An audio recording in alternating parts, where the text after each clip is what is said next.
First off, just your girls come out and play a tough Huffman team. Just what are your thoughts on the game in general? Yeah, Huffman's probably improved more than any team we've seen this year.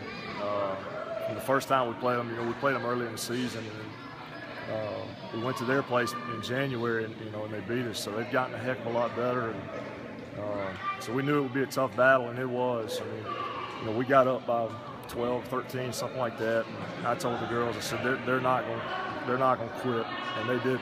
They fought the whole game, and their coach does a good job. They got a lot of players that can score, especially the three ball. So they score in transition a lot. So we knew they could score points in bunches, and they did. We just had to keep scoring all night, and luckily we were able to do that. So.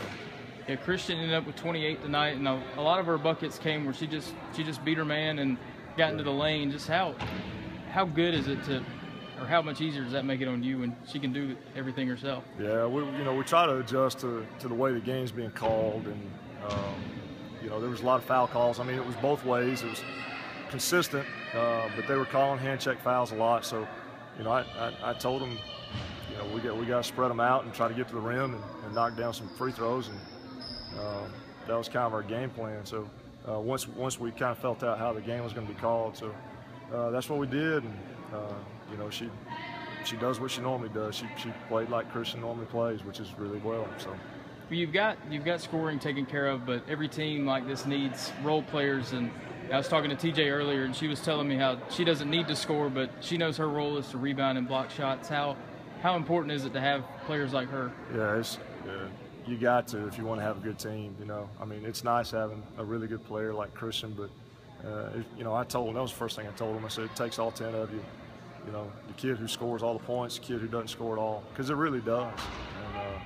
And even in practice and just things that people don't see. One of our kids who probably doesn't get a whole lot of playing time, she's the most positive kid we got. She's always cheering and cutting up, and that keeps the team loose. And you got to have stuff like that. So, I think that's helped us out a lot this year. I think, especially the last couple of weeks, girls have been a lot more relaxed and loose, and they've played well because of it. And lastly, is first time this program's been to Jacksonville in the last few years. How important as a team and a program is that for you? Yeah, it's important. I mean, our first goal was to win the area, and we accomplished that. But I told them Friday night when we did that to enjoy it for a night, and then we got to move on to the next thing. You can't just settle for each step you get to. You got to want to keep going, and so. We're looking forward to going to Jacksonville, but we want to keep going. We don't want to be one and done. We want to keep playing. We know we got a tough battle. Somebody told me Fort Payne won, so I think that's who we match up with. So, we got to get ready for them and try to keep this thing going.